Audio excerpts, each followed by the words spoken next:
I think somebody should let Production IG know that when I said that I ship Sebastian Moran with James Moriarty, I didn't literally mean I wanted to see them on a ship.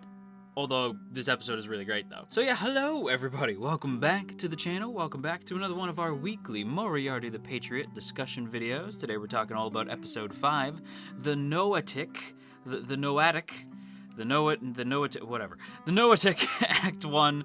But before we get into the video proper, quick reminder if you haven't done so yet to hit that subscribe button, ring that bell, and set notifications to all. Let all of AnyTube know that you're here. Okay, so we're gonna go ahead and jump into it, and I want to start by talking about the character who is seemingly the focus of this week's episode. I really want to start by talking about Count Blitz Enders. Count Blitz Enders. That is the most Sherlockian name I think I've heard in a long time. Look at this man. Look at this man. This man's insane. Like when I say, okay, when they introduced him in the opening, and again at with the show, if something opens in like a red, if everything is tinted red in a scene, I know it's about to go down, and that's basically what happens here. Like, the scene opens with, like, all red, and you just know is about to be bad. And we see Count Enders killing a dude, and with a shotgun, seemingly, from long range. Now, I don't know jack all about guns, okay? Like, I know nothing about guns because I think guns are kind of stupid. But I understand that, like, you know, like, maybe it's a longer range than a shotgun, but it looked like a shotgun. The only thing I know about guns is from, like, video games. But yeah, like from long range shoots this dude. And what I found interesting about this scene is how it sort of calls back to one of my favorite Sherlock stories. Anytime it gets adapted, I get excited, and I'll admit that I was vaguely disappointed that it wasn't this one. What I thought was about to happen was that we were going to get a Hounds of Baskerville adaptation, because when Enders is hunting this seemingly just regular schmo, he's being chased by hounds, gigantic hounds, out there in the hollow. Anyway, good for you if you caught the correct Sherlock reference. But yeah, gigantic, the way Benedict says it. I spoiled which Sherlock adaptation it is. But anyway, I thought we were going to be getting a Sherlock Holmes Hounds of Baskerville adaptation. That is not what we get. Instead, we get the Noatic, which I thought was supposed to be like a Titanic reference. I don't think it is. At least I assume it's not. Because if you didn't know, and I forgot, like, I knew that the Titanic had a sister ship. I can't remember what it's, the Olympic? No. The something or other. It also ends with tick. I don't remember what it is, but the Titanic had a sister ship.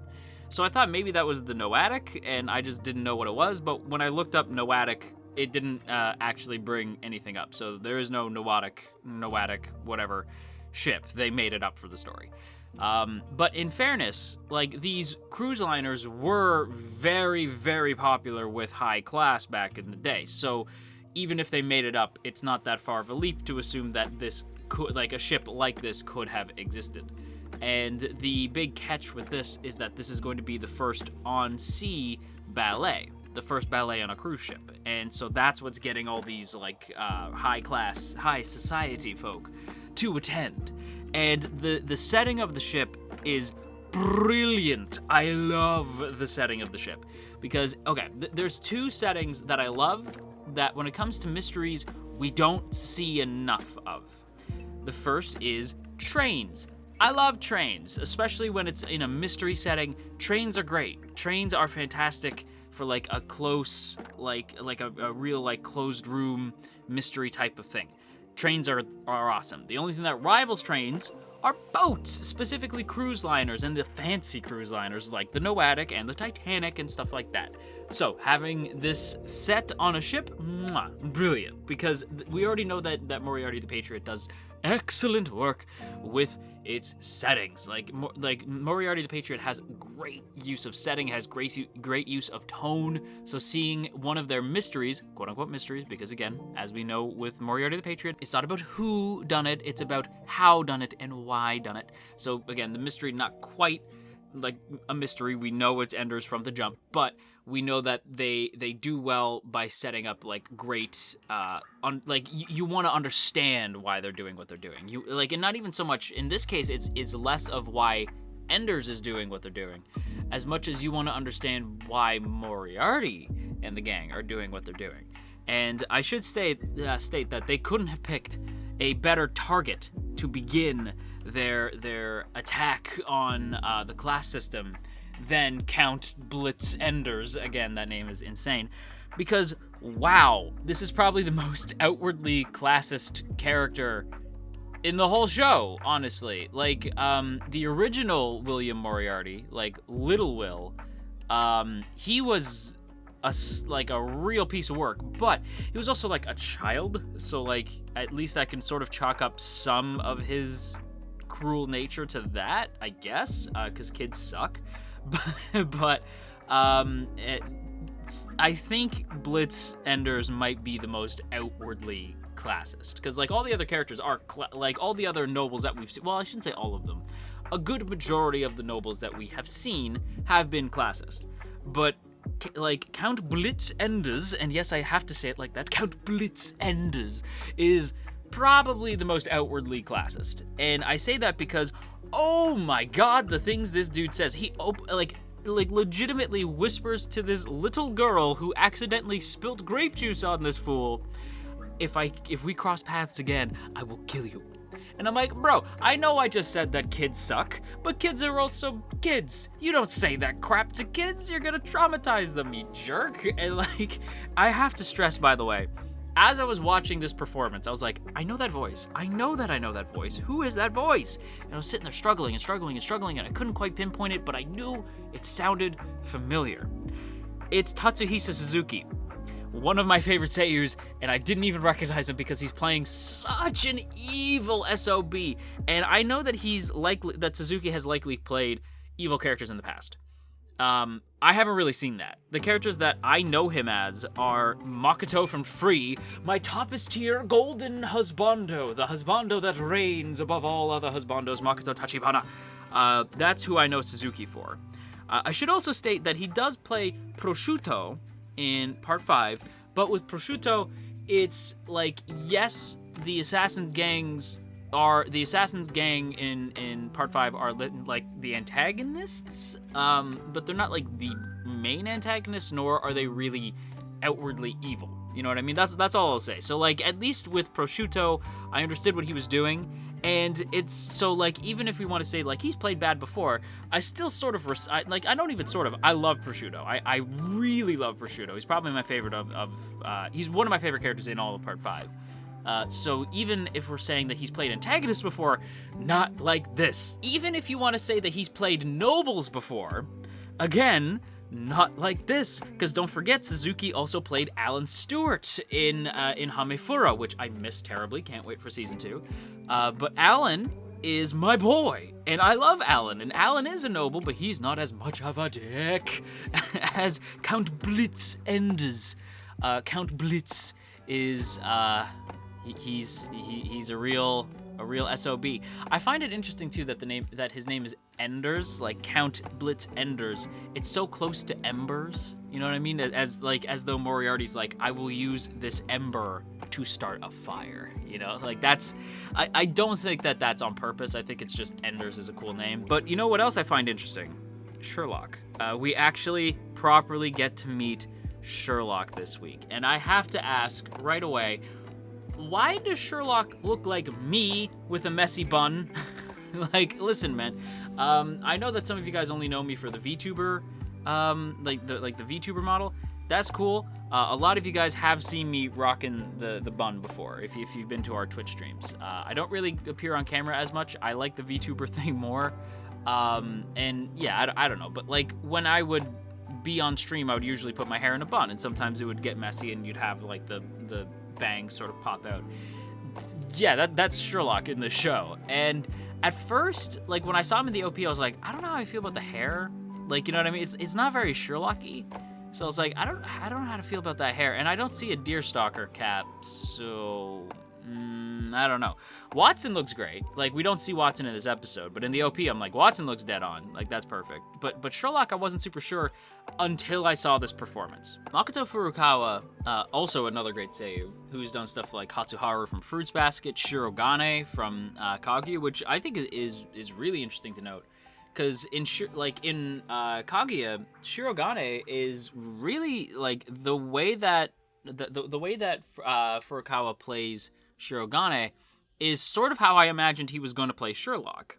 Because Shirogane is very calculated, right? Like, Shirogane is super calculated. Obviously, Kaguya's got comedy elements to it, so Shirogane is also, like, over the top and crazy. But when he's, like, in his own mind, like, Kaguya did this, so I'm gonna do this, and blah, blah, blah, blah, blah, blah, blah, right? Like, when he's, like, trying to be calculated, that's very Sherlock. At least in the normal versions of Sherlock, where he's very, like, inward and calculated. This version of Sherlock is very different. Furukawa plays him as a much more, like, bubbly type of personality. It's different to, like, a lot of the roles that I know him for. If anything, it's actually closest to Taiju, of all things. Taiju from Dr. Stone, which is another show that I love and can't wait for season 2.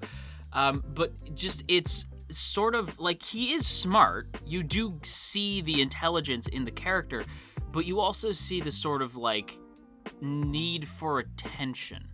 And that's something that I think a lot of Sherlock adaptations forget, is that Sherlock is a bit of an egotist, and he is very broken. He's not, like, this perfect guy. I think one of the issues that I have with a lot of adaptations of Sherlock is that they always depict him as, like, this uncorruptible force, but it's like, no, Sherlock's, like, got a heap of problems. He has family issues with his brother. He has dependency issues. He is, like, an addict.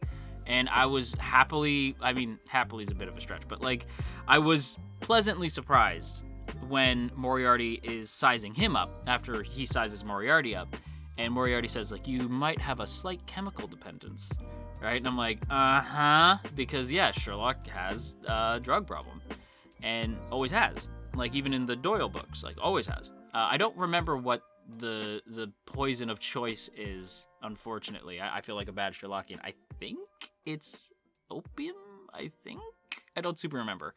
But it is worth noting that, yeah, they're keeping that they're keeping the fact that Sherlock has, like, problems. And suddenly the messy hair makes a lot of sense. Suddenly I'm like, okay, suddenly the performance makes sense. Suddenly the hair makes sense. They're really leaning into Sherlock as, I don't want to say corruptible, because it's not that he's incorruptible or corruptible. It's just Sherlock has a very set in stone idea of justice.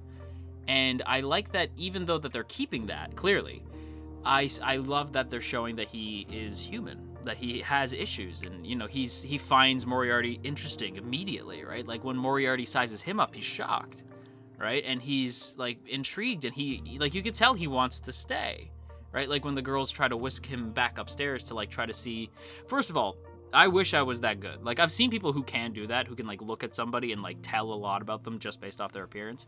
I guess I kind of do that with character designs, but, like, not really. It's very different. It's hard to do that in person, you know.